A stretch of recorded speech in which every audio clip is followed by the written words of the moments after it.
नमस्कार दोस्तों, स्वागत है आपका एक और नई वीडियो में। तो देखिए दोस्तों, सर्वप्रथम बात कि आप अगर इस चैनल पर पहली बार हैं दोस्तों तो इस चैनल को सब्सक्राइब अवश्य कर लें, क्योंकि इस चैनल पर मैं आपको महाशिवपुराण की बुक लाइव पढ़कर सुना रहा हूं दोस्तों।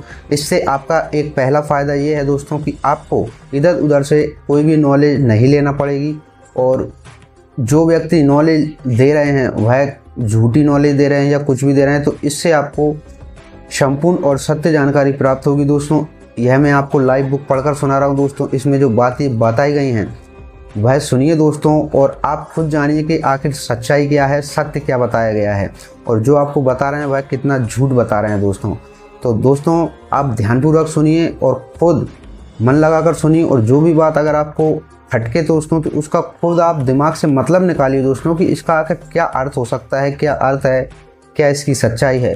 और कुछ बातें दोस्तों मैं आपको बीच बीच में बताता रहूँगा दोस्तों। तो चलिए दोस्तों, बिना टाइम वेस्ट किए वीडियो स्टार्ट करते हैं। तो देखिए दोस्तों, आज की कथा है श्रवण, कीर्तन और मनन, इन तीन साधनों की श्रेष्ठता का प्रतिपादन।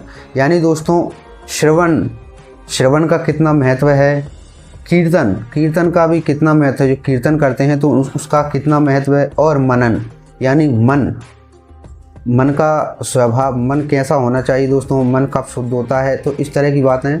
तो इनका क्या मतलब है दोस्तों, इनका क्या अर्थ है, तो यही आज की कथा है दोस्तों। ध्यानपूर्वक सुनते रहें। मुनिगण बोले, हे ब्रह्मानम, मनन कैसा होता है, श्रवण का स्वरूप कैसा है, और उनका कीर्तन कैसे किया जाता है, यथार्थ रूप में आप वर्णन करें। तब ब्रह्मा जी बोले, हे मुनियों, भगवानम शंकर की पूजा, उनके नामों का जप तथा उनके गुण, रूप, विलास और नामों का युक्ति परायण चित्त के द्वारा जो निरंतर परिशोधन या चिंतन होता है उसी को मनन कहा गया है। वह महेश्वर की कृपा दृष्टि से उपलब्ध होता है। वह समस्त श्रेष्ठ साधनों में प्रमुखतम है। शंभु के प्रताप, गुण, रूप, विशाल और नाम को प्रकट करने वाले संगीत, वेद वाक्य या भाषा के द्वारा अनुराग पूर्वक उनकी स्तुति ही माध्य साधन है, जिसको कीर्तन शब्द से कहा जाता है। हे ज्ञानियों, स्त्री क्रीड़ा में जैसे मन की आसक्ति होती है, वैसे ही किसी कारण से किसी स्थान में शिव विषयक वाणी में श्रवणेन्द्रियों की दृढ़ता पर आसक्ति ही जगतम में श्रवण के नाम से प्रसिद्ध है। तो यह श्रवण है दोस्तों। जिस तरह मनुष्य के मन यानी स्त्रियों में लगता है दोस्तों, उसी तरह मन श्रवण में भक्ति भाव का लगना चाहिए दोस्तों। इसी को श्रवण कहा गया है। सर्वप्रथम सज्जनों की संगति से श्रवण सिद्ध होता है, बाद में शिव जी का कीर्तन दृढ़ होता है, और अंत में सभी साधनों से श्रेष्ठ शंकर विषयक मनन उत्पन्न होता है।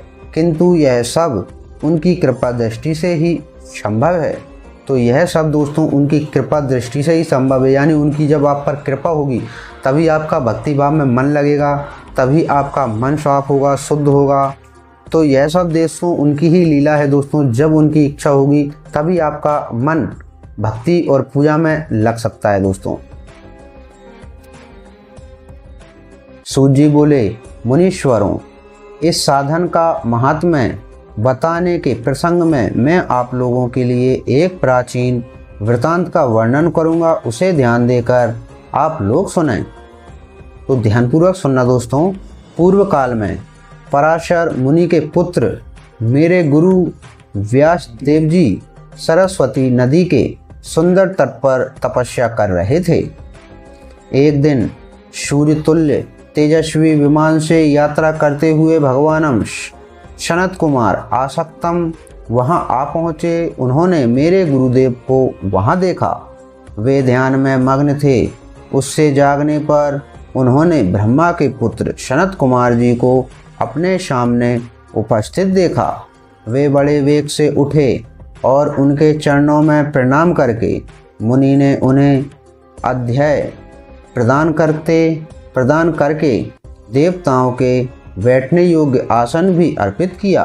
तब प्रसन्न हुए भगवान सनत कुमार विनीत भाव से खड़े हुए व्यास जी से गंभीर वाणी में कहने लगे।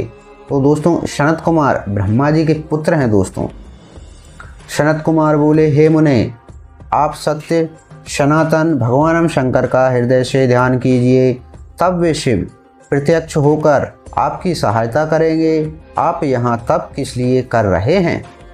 इस प्रकार सनत कुमार के कहने पर मुनि व्यास ने अपना आश्य कहा, मैंने आपकी कृपा से वेद सम्मत धर्म अर्थ काम और मोक्ष की कथा को मानव समाज में अनेक प्रकार से प्रदर्शित किया है।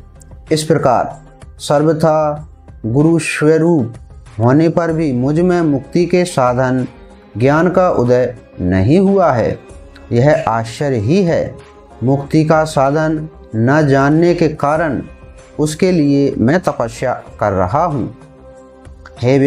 हे विपेंद्रों, इस प्रकार जब व्यास मुनि ने भगवान सनत कुमार से प्रार्थना की, तब वे समर्थ सनत कुमार जी मुक्ति का निश्चित कारण बताने लगे।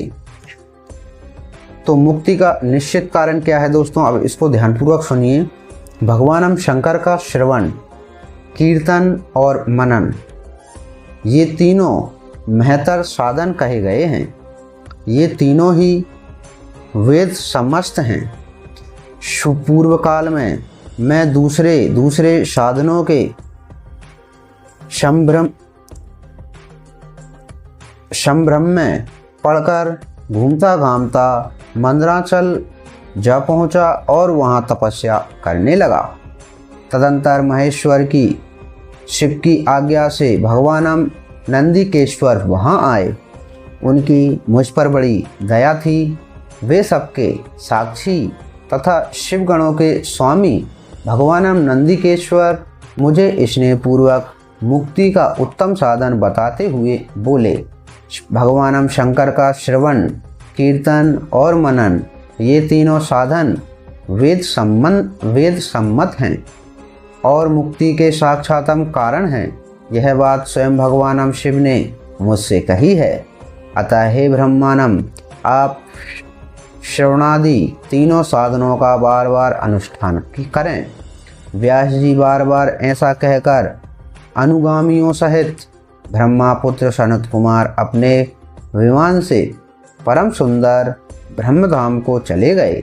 इस प्रकार पूर्व काल के इस उत्तम वृतांत का मैंने संक्षेप से वर्णन कर दिया है। ऋषिगण बोले, हे सूत जी, आपने श्रवण आदि तीनों साधनों की मुक्ति का उपाय बताया है। जो मनुष्य श्रवण आदि तीनों साधनों में समर्थ हो, वह किस उपाय का अवलंबन करके मुक्त हो सकता है और किस साधनभूत कर्म के द्वारा बिना यत्न के ही मोक्ष मिल सकता है। इस प्रकार से शिव महापुराण के अंतर्गत प्रथम विद्येश्वर संहिता के साध्य साधन खंड में चौथा अध्याय पूर्ण हुआ। बोलिए शंकर भगवान की जय।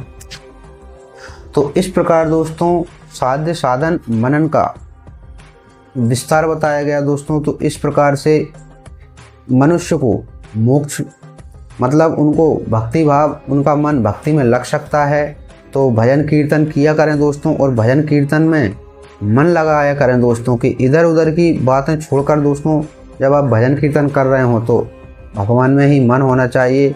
बिल्कुल यह मान लीजिए कि दोस्तों की भक्ति में हो जाए। बिल्कुल भी इधर उधर कौन क्या बैठा है, कौन क्या कर रहा है, उससे आपको कोई मतलब नहीं है। जब आप कीर्तन कर रहे हो, भजन गा रहे हो, तो बिल्कुल उसी में मग्न रहें दोस्तों।